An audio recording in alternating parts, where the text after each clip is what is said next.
Hi, welcome back to the channel. And today, the Baltimore Ravens had a press conference.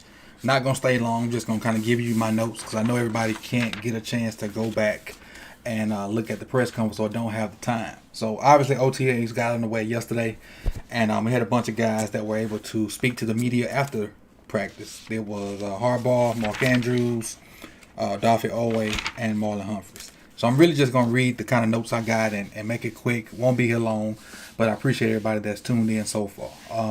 Lamar was not at OTAs, so what? And all this is up on the Harbs, and I kind of took notes like I was an actual press guy. Funny, huh? Lamar was not at OTAs, and to me, so what? He'll be there when he get there. He's a veteran. A lot of veterans are not there. It is what it is. He said Kyle is a great addition, and Fuller that is, with great history, or with good history. Stevens is a versatile and potential nickel corner, as he's been playing outside that nickel corner, and he said that he's more of a cornerback with safety potential rather than a safety with corner potential. He said OTAs is about learning and moving fast while no contact. He said Sam Cook is kind of coaching the new punter Stout, and Stout did good in his holes today. He said the wide receiver group is working hard. He said Chuck participated in OTAs today. I personally hope he stays. And then he mentioned the guardian caps for all the rookies in the in OTAs. And guardian caps are the little bubbles that you see on the helmets, and it really protects or tries to protect against concussions and the multiple head. It just tries to take the stress off the bashing of helmets for OTAs, and really just so the only helmet on helmet contact you get should be in the game, and it should help with the concussions. And they've trickled down, like the school I work at, the entire team has them, and that's in high school, so nothing new there. Then Andrews came up next.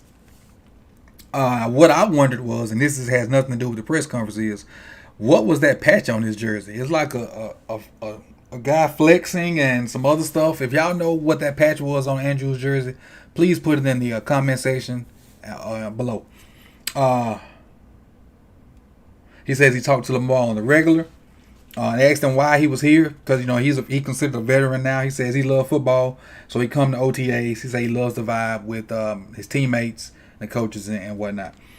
He feels like Kohler and Likely are ahead of him as a rookie, so he feels that Kohler and Likely are better than him as a rookie in their rookie term. That don't mean they're gonna be better than him, but he feels like they're further along than he was when he came in. They mentioned about the difference in the workouts and the practices and stuff because of all the injuries that we had, and he says he's noticed more warm-ups and more stretching. Those are things he mentioned.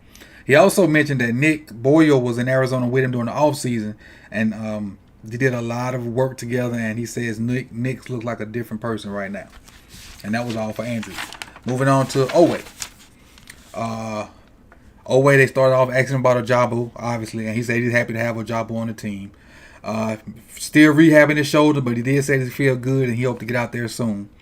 He says he loves Coach Mike McDonald. He said he got expectations from him. He didn't want to mention specifics, but he says he's bought in. He's fully bought into what they're trying to do. But he self-proclaimed himself a potential guy. That remark kind of scared me a little bit. To me, it kind of lacked confidence. To me, that's not saying he does lack confidence. That's just my opinion. To me, it kind of lacked confidence. But he says he was also spent some time in Cali with Justin Houston. Maybe learning some more because he referred to Houston as Yoda last year. So he's comfortable with Houston. He said he'd be comfortable with them bringing Houston back. That was it for Owe. Then Marlowe finished it up. Obviously, we know Marlowe had a season-ending surgery last year.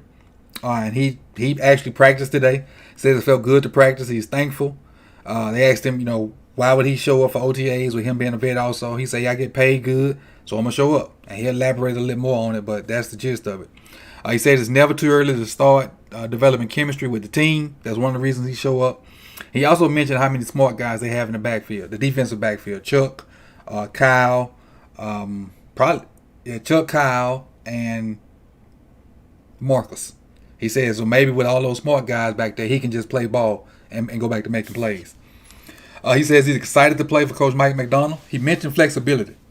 And if you want to kind of get an idea of what kind of flexibility he is mentioning or talking about, Go find some college tape on Daxton Hill and watch how many different positions Daxton Hill was in Michigan's offense last year. He avoided the Lamar question as best he could. Everybody got asked the Lamar question about him not being there. Everybody. And Marlo did a good job of talking about it, but not talking about it, in my opinion. What's left? Oh, they mentioned turnovers. He said turnovers are a point of emphasis this year with the defense. And he said he's inspired by the 2000 defense, so he didn't get a chance to kind of... He didn't know much about it because of being from Alabama, but there's, to me, there's no excuse not to know about that defense. No matter if you play for the Ravens, Ravens, Commodores, Eagles, Giants, 49ers, there's no reason not to know about that defense. And maybe we can chalk it up to him being younger. I'm an older head, so maybe that's the case there. He did say his technique got sloppy right before the injury, and which, potentially could have contributed to him being out of position and getting injured. He says Mike teaches the whole defense to everyone, and not just your job on a certain call, which will allow those defensive backs and maybe linebackers to be flexible, in doing their jobs. And that way you can have multiple multiple calls with the same guys on the field. And that's a deadly thing when it's on offense.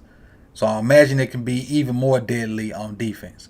But that's a recap of the presser today that I got of it. That's my 2 cents, my amateur journalistic reporting from watching the press conference. So you don't have to go back and watch the whole thing because you just got the summation here with me.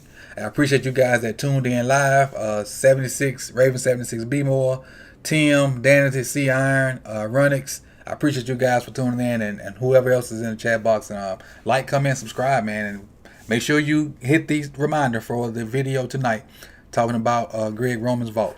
So I'll see y'all later, man. Peace.